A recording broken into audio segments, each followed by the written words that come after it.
Hello, all my JavaScript friends. This is TheVirtuoid, aka Mike Smith, and this is our factory game. All right, so we've taken a look at the game object. We took a look at the stats object. I'm not going to look in detail about the stats cache or the stats cursor position object because those are extraordinarily simple, but I do want to go a little bit more detail about the stats information object. Now, the stats information object, let me bring up the screen here, is the object that controls this light blue area that you see right here. This is what I call the information object itself. And that will display information based upon what you have clicked upon on the screen itself. So for example, right now all we got are some deposits on the screen. So if I was to click on the yellow deposit here, it shows you, oh, I've got the obsidianite deposit. Yes, actually, we made up these names. This is one of the few things I did use AI for. Is I asked AI, "Hey, give me some, mineral-sounding names," and then it gave me some names that were pretty decent, and I just made some changes to it. So who cares? Doesn't matter. I click on that one. There's the pyrite deposit. Here is the ethereite deposit. Here is the zenithite deposit, and all that kind of fun stuff. But also, if you were to place things like, let me just put a conveyor belt on there. I've clicked on conveyor belt. I'm just going to throw one on there. It's not going to actually be doing anything.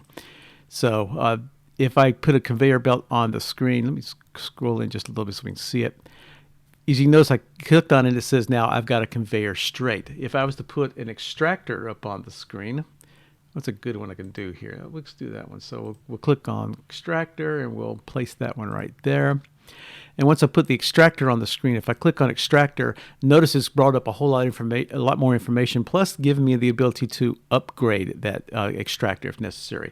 Same thing with the purifier. If I was to bring up a purifier, let's see if we can we'll purchase a purifier here, and we'll just place a purifier right next to the extractor.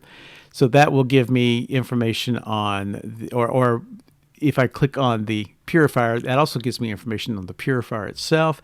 And then finally, also the combinators. If I was to click on a combinator and then place that on the combinator, and then let's click on the combinator itself. Then we get some more information. Include one extra piece of information here called clear inventory, which we'll get to when we get to the combinators video. We'll talk about that a little bit later. So as you can tell, the information one here is a lot more. Oops. Let's click on the actual code here. It's a lot more complicated. I was clicking on my video feed there instead of clicking on the game. So it's a lot more complicated. You can click outside and it does nothing, and you can examine all the different pieces of information that might be available to you. So let's go through that code and show you basically how that works. And it's actually relatively simple. First of all, usually the starting game value that you have right now is $500. I gave myself a $5 million one for these next couple of videos. I kind of cheated a little bit. So that gives me the ability to, kind of show you a whole bunch of different things that could occur without having to sit there and wait on the money to accumulate. So, all right, let's take a look at the stat information. Now, again, just to recap very quickly, first of all, Stats created its own business object for stat information, and StatsUI created its own business object for the information for the information UI. So let's go over the stat information and the stat information UI. Now the information one is actually really, really simple. Now the idea here basically is when we get information, we're going to be populating this stat information with two pieces of information, world data and position. Now, what's world data? World data is something we'll cover a little bit more detail in its own video, but world data is what's physically stored on the screen. So if we go back over to our stats screen here, there is a world data piece for this particular deposit right here. There's a world data piece for this conveyor belt. There's a world data piece for the extractor, for the purifier, and for the combinator. So whenever something is placed upon the screen, it will contain a piece of world data. And so what will happen now is that we will go over here, and when we create the stat information, which it gets created when we click on something within the world will send, when we click on it, the world will send a piece of information over to the game saying, hey, we got some new information, and here's the position, and here's the world data on that. That gets stored in stat information. And it's very simple. The world data basically holds two pieces of information, a building or a deposit, and you can't have both of them. It's either both going to be null, or one's going to be deposit, or one's going to be a building, but you can't have both of them at the same time. So basically the idea here is that we can get the building and the deposit, and we can also populate that information based upon the arguments that we get in from the StatsInformation. From the stats business class. And that's really it. There's really nothing to it. But because we're doing all that, we got a giant sized StatsInformation UI. And this is one of the reasons that I sat there, and once I was getting all of this and my stats UI was just growing by leaps and bounds, I said, this is stupid. I just need to split all of this up. This is my first attempt to split it up. In actuality, I need to even split this part up. I need to basically say, I need a class for information for conveyor. I need a class for information for deposit, a class for information for extractor, purifier, combinator, all that kind of fun stuff. But that's a little bit later on. Everything's a little bit later on. So the idea here is that we different pieces of information get updated differently based upon what they are, and all of that really comes down. Let me just grab it up now. All that comes down in from the update section, because the update section basically says, okay, update says you have done something. You have changed the information that has come in from the world. What do I need to do? Well, that's what update does. First of all, it clears off the information screen. If it is a building, then you do all that. If it is deposit, you do all of this. And this is basically simple DOM manipulation. We do the append childs and all that kind of fun stuff. That's all there is to it. Same thing up here. The idea here is that if there is a building, we get all the information. We do the kind of description. If it is a distribution center, if it is not a distribution center and it is not a conveyor, that basically means it's going to be an extractor, a purifier, or a combinator. Then we go through a whole different list of things. Now, all three of those, let me bring it back up on the screen here. All three of those, if you notice here, the extractor has speed information, level information, and purity information. Same thing with the extractor, and same thing with the combinator, except it also has an inventory full there. And so that is taken into account within here. The first thing we do is we create that UL listing that allows me to put in the speed, the level, and the purity. And this is we have a section there that just builds the information item itself. That builds not only the data that you see at the top there. Well, you don't see it right now, but there you go. Not only that gives you the data that you see at the top here, like speed 2000, but it also allows you to. It also does the button itself. Let's flip back to Mr. Code. There we are. Okay. And then if a combinator is there, this is where the section that it will draw out the extra inventory full. And when we get to the combinators, I'll explain about all of that. But the big thing here is that we do have the click events there. And when we do have a click event. And when a click event occurs, let's flip back up to the code. Da-da-da-da, it's around here somewhere. Da-da-da-da. Yeah,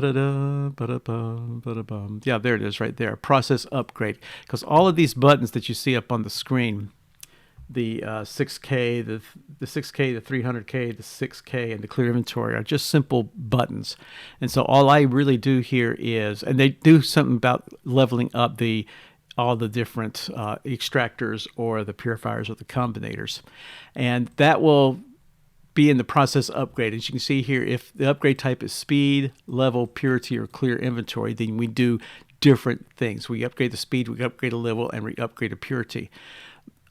And this works great. This is basically what I want to do here. Each one, basically, just real quickly, each one of these, we get all this from a data set. We got a data attribute on each of these buttons. That's where we get the different types there. I'd rather put that possibly in a weak map or something like that, but that's neither here nor there.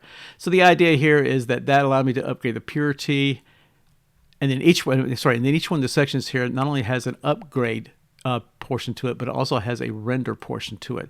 And the reason I had to keep those separately is that, let's go back to the screen, is that as you click on these little upgrades, let's get up to the extractor here. As you click on these particular upgrades, this is how much it's going to cost you. So if I click on that one, notice the cost goes back up. And then if I click on it again, notice it now says max and it has now been disabled. And the reason for that is that when you're at certain levels for each one of these pieces of data, then you can only go a certain distance. And again, I'll get into details when I get into the extractors, the purifiers, and the combinators.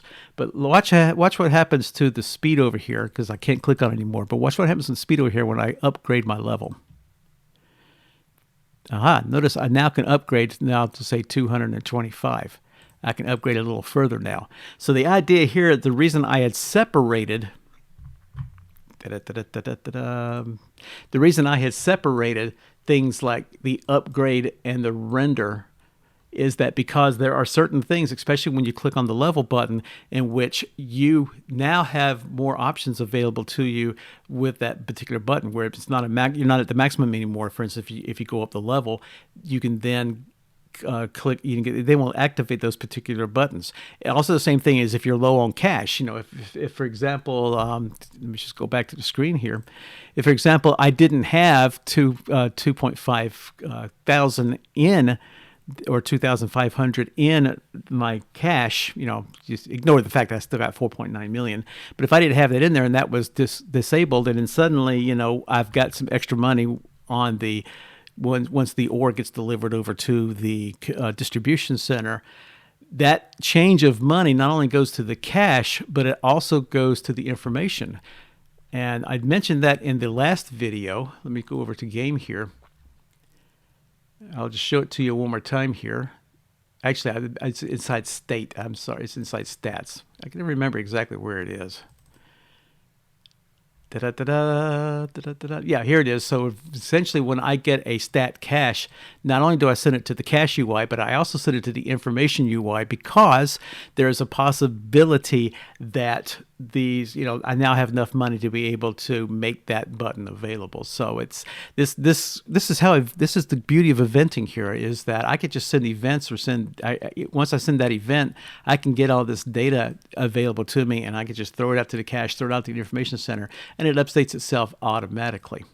And so that's one of the reasons we have separated the upgrade of the speed, the upgrade of the speed itself, and the upgrade of the render of purity.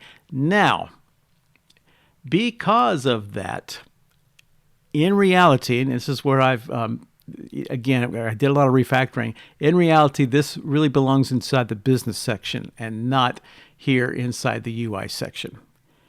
So this is something you can do a little bit later on once you start working with this. And so that's really how all of that works. It's actually fairly simple, but again, everything is event driven. So no matter if I was to click on as you can tell, as I click on it, everything changes. If I clear the inventory out, the inventory goes back down to 0%.